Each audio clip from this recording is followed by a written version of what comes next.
พี่น้องผู้ขามาเป็นกำลังใจให้ยายหาฟ้าสะทานยายหาฟ้าสะทานตลกแห่งหมอลำเสียงสะกิดใจทอบธนาไส้เข้าห้องปาดเข้าห้องผ่าตัดโรงพยาบาลศรีนครินทร์โมนี10 สิงหาคม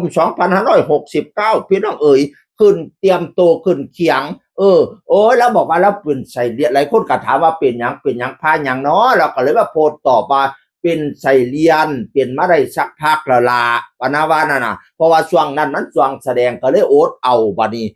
พักฤดูกาลอันเนี่ยนะช่วงพักยกเนี่ยก็เลยไป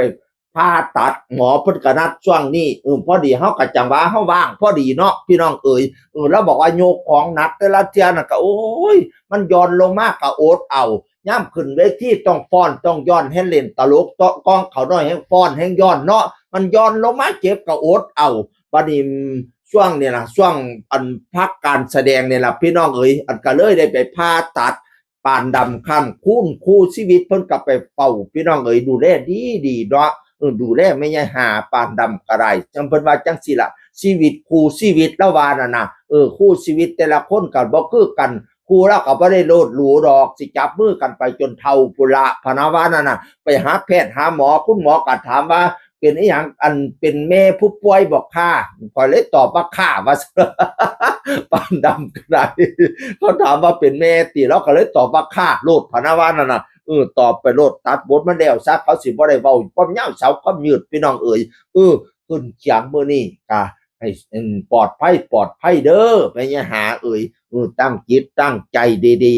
ๆสาธุคุณพระพุทธผู้เพิ่นอยู่หอค่ำคุณพระธรรมผู้เพิ่นอยู่หอแก้วพระสงฆ์ยกแล้วย่อไว้ใส่หัว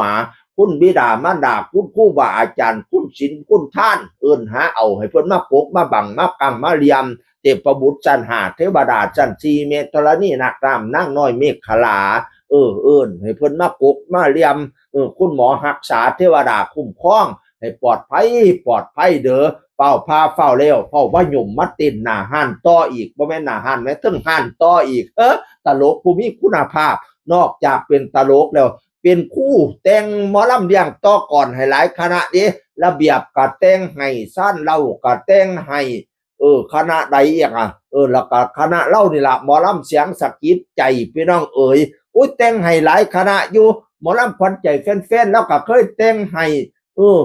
อ้ยไรบ่เบิดบ่เสียงดอกหลายคณะอยู่พี่น้องเอ๋ยเป็นกำลังใจให้เด้อยายหาฟ้าสะทานปลอดภัยเสียงคนก็เว้าสู่ฟังสวัสดีครับสวัสดี